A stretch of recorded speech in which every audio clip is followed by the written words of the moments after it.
കാലത്ത് വീട്ടിലെ പ്രസവം എന്നത് അനായാസം നടന്നുന്ന ഒരു പ്രക്രിയയായിരുന്നു.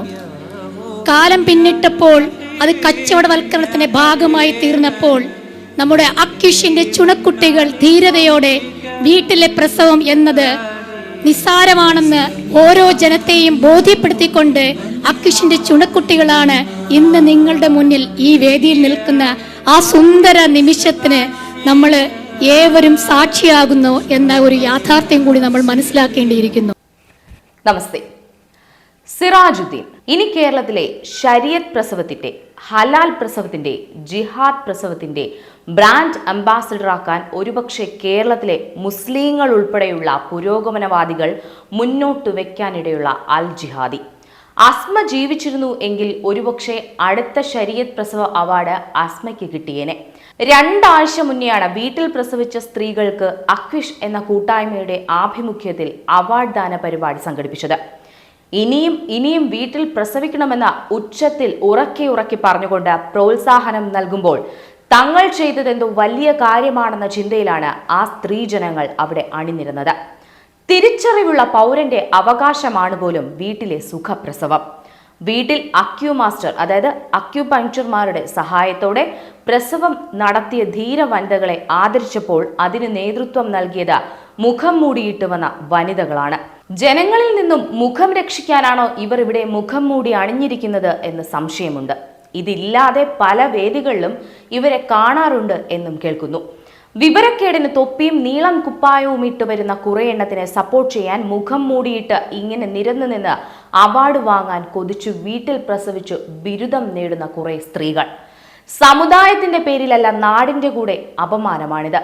ജീവനോടെ ഉണ്ടായിരുന്നു എങ്കിൽ അസ്മയും ഇവിടെ നാളൊരു സമയം നിൽക്കുമായിരുന്നു. ഇനി സിറാജിലേക്ക് വരാം. സിറാജുദ്ദീൻ തന്റെ സ്വന്തം ഭാര്യ, തന്റെ 4 കുഞ്ഞുങ്ങളുടെ അമ്മ മരണത്തോട് മല്ലടിക്കുന്നത് കണ്ടിട്ടും ചോര വാർന്നൊലിക്കുന്നത് കണ്ടിട്ടും സമയത്ത് ആശുപത്രിയിൽ എത്തിക്കാൻ അയാൾ തയ്യാറായില്ല.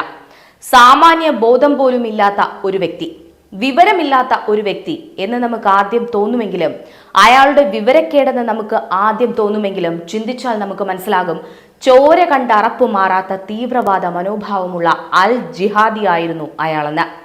വ്യക്തവും കൃത്യവുമായ പ്ലാനിംഗ് ഉള്ള തീവ്രവാദി. പെരുമ്പാവൂർ സ്വദേശി അസ്മയുടെ മരണശേഷമാണ് അവർ 4 മക്കളുടെ അമ്മയായിരുന്നു എന്ന നാട്ടുകാർ പോലും അറിയുന്നത്.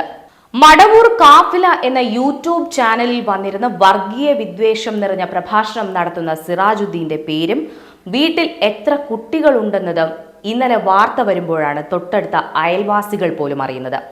മന്ത്രവാദവും സിദ്ധവൈദ്യവും അക്യുപങ്ക്ചർ ചികിത്സയും പ്രയോഗിച്ച് തന്റെ ഭാര്യയുടെ പ്രസവം എടുക്കുന്നു. ശേഷം അവർ മരണപ്പെടുന്നു. എന്നാൽ മരണശേഷം നാട്ടുകാർ പോലും അറിയാതെ ആംബുലൻസ് വിളിച്ചു വരുത്തി മൃതദേഹം മാറ്റുന്നു. ചോരക്കുഞ്ഞുൾപ്പെടെ 5 മക്കൾക്കിനി അമ്മയില്ല. ഇതൊക്കെ ഇവർക്ക് സ്വാഭാവികമാണ്. കാരണം മനുഷ്യ സ്ത്രീകളെ ആടിനോടും പട്ടിയോടും ഉപമിക്കുന്ന ഒരു ഉസ്താദിന്റെ വീഡിയോ നമ്മൾ കണ്ടതാണ്. തങ്ങളുടെ സമുദായത്തിലെ സ്ത്രീകൾ ആരും തന്നെ ആശുപത്രിയിൽ പ്രസവിക്കാൻ പോകുന്നില്ല, രോഗം വന്നാൽ ചികിത്സിക്കുന്നില്ല എന്ന് പുള്ളി പറയുന്നുണ്ട്. എന്തുകൊണ്ട് ചെയ്യുന്നില്ല? പ്രസവത്തിനായി ആശുപത്രിയിൽ പോയാൽ അടുത്ത പ്രസവത്തിനുള്ള ശേഷി നഷ്ടപ്പെടുമത്രേ. മുസ്ലിങ്ങളുടെ കുട്ടികൾ ജനിക്കാതിരിക്കാൻ ഹിന്ദു ഡോക്ടർമാർ ഇവരെ ശേഷി നശിപ്പിക്കുമത്രേ. അങ്ങനെ സംഭവിക്കാതിരിക്കാനാണ് ഇവർ കുറെ ആശുപത്രികൾ തുടങ്ങിയത്. മുസ്ലിങ്ങൾ മാത്രം പോകാനുള്ള മുസ്ലിങ്ങളുടെ ആശുപത്രികൾ. ശേഷം ഹലാലായ പ്രസവം എന്ന പരസ്യങ്ങളും അടിച്ചിറക്കി. സ്വർഗത്തിലെ ലീഡറാകാൻ മത്സരിച്ചു പ്രസവിപ്പിക്കുന്ന സ്ത്രീകളുള്ളപ്പോൾ ഇതൊക്കെ സ്വാഭാവികം. സ്വർഗത്തിൽ പോകുമ്പോൾ 10 പ്രസവിച്ചവർക്ക് സ്വർഗത്തിലെ ലീഡറാകാമത്രേ. അതിനുവേണ്ടിയാണ് 18ഉം 19ഉം വയസ്സിൽ കല്യാണം കഴിഞ്ഞ് 30ഉം 32ഉം വയസ്സിനുള്ളിൽ 5ഉം 10ഉം പ്രസവിക്കാൻ ഇവരൊക്കെ തയ്യാറാകുന്നത്. ആവശ്യത്തിന് കുട്ടികളായ ശേഷം വീണ്ടും കല്യാണം കഴിക്കാൻ ഭാര്യമാരെ ഒഴിവാക്കാനുള്ള അജണ്ടയിൽ ഈ പ്രസവവും പ്രസവാനന്തര മരണവുമൊക്കെ ഒരുപക്ഷെ ഉൾപ്പെടും. ശേഷം വീണ്ടും കോയമാരും ഉസ്താദുമാരും 17-18 വയസ്സുള്ള പെൺകുട്ടികളെ അന്വേഷിച്ചിറങ്ങും. അവരതിൽ 10 കുഞ്ഞുങ്ങളെ വീണ്ടും ജനിപ്പിക്കും. തങ്ങളുടെ സാമ്രാജ്യം വലുതാക്കും. വീണ്ടും അസ്മമാരെ സൃഷ്ടിക്കും. പ്രസവിച്ചു ഭാര്യമാർ കരിമ്പിൻ ചണ്ടി പോലെയാകുമ്പോൾ, എല്ലാ വികാരങ്ങളും നഷ്ടപ്പെടുമ്പോൾ, ഞങ്ങൾക്ക് ആരോഗ്യവും വികാരങ്ങളും ഉണ്ടെന്ന് പറഞ്ഞ് വീണ്ടും പെണ്ണ് കെട്ടാൻ നടക്കും. കെട്ടിക്കാനായി കുടുംബക്കാരും. ഹലാൽ സെക്സിന് വേണ്ടി ഹലാൽ കല്യാണം. വളരെ നന്നായി വസ്ത്രം ധരിച്ചു നടക്കാൻ എല്ലാ മതങ്ങളും അനുകൂലിക്കുമ്പോൾ ഇവരുടെ സ്ത്രീകൾക്ക് മാത്രം ശരീരം മറച്ചു നടക്കണം.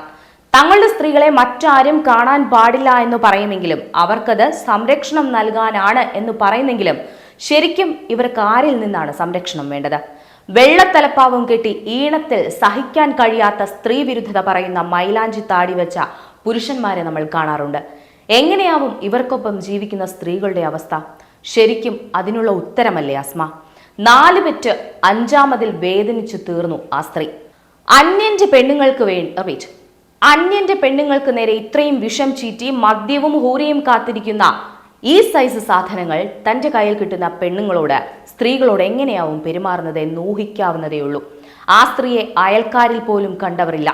പ്രസവിക്കുന്ന ഒരു മെഷീൻ മാത്രമായി 4 ചുവരിൽ അടയ്ക്കപ്പെട്ട ഒരു ഡൊമസ്റ്റിക് അനിമൽ. ഇതൊരു സ്ത്രീ മാത്രമാണോ? വിദ്യാഭ്യാസമുള്ളവരെന്ന് കണ്ടാൽ തോന്നിക്കുന്ന ദമ്പതികൾ ബർത്ത് സർട്ടിഫിക്കറ്റ് ചോദിച്ച് വന്നപ്പോഴായിരുന്നു പ്രസവിച്ചത് വീട്ടിലാണെന്ന് നാട്ടുകാരും അധികാരികളും അറിയുന്നത്. ഈ നാട്ടിൽ നമുക്ക് ചുറ്റും പ്രസവം കഴിഞ്ഞ് കിടക്കാനുള്ള കെയർ സെന്റേഴ്സ് കൂണുപോലെ വളരുന്ന കാലമാണ്. പോസ്റ്റ്മോർട്ടം ഡിപ്രഷൻ എന്ന വാക്ക് സമൂഹം തിരിച്ചറിഞ്ഞു തുടങ്ങിയ കാലമാണ്. എന്തിനേറെ, പ്രസവിച്ച പെണ്ണിനെ വീട്ടിൽ വന്ന് പരിചരിക്കാൻ സ്പെഷ്യൽ ട്രെയിനിങ് എടുത്ത ആയുർവേദ പ്രാക്ടീസ് നേടിയവരെ ഹയർ ചെയ്ത് പെൺകുട്ടികളെ സംരക്ഷിക്കുന്ന കാലമാണ്. അവിടെയാണ് രക്തം വാർന്ന് വേദന തിന്നൊരു മൃഗത്തെ പോലെ പെറ്റു ചത്തൊടുങ്ങുന്ന സ്ത്രീകളുള്ളത്. 100% ലിറ്ററസിയിൽ മതം കലർന്നാലുള്ള ഫലമാണിതെന്നേ പറയാൻ നിർവാഹമുള്ളൂ എന്നല്ല, അതാണ് ശരി.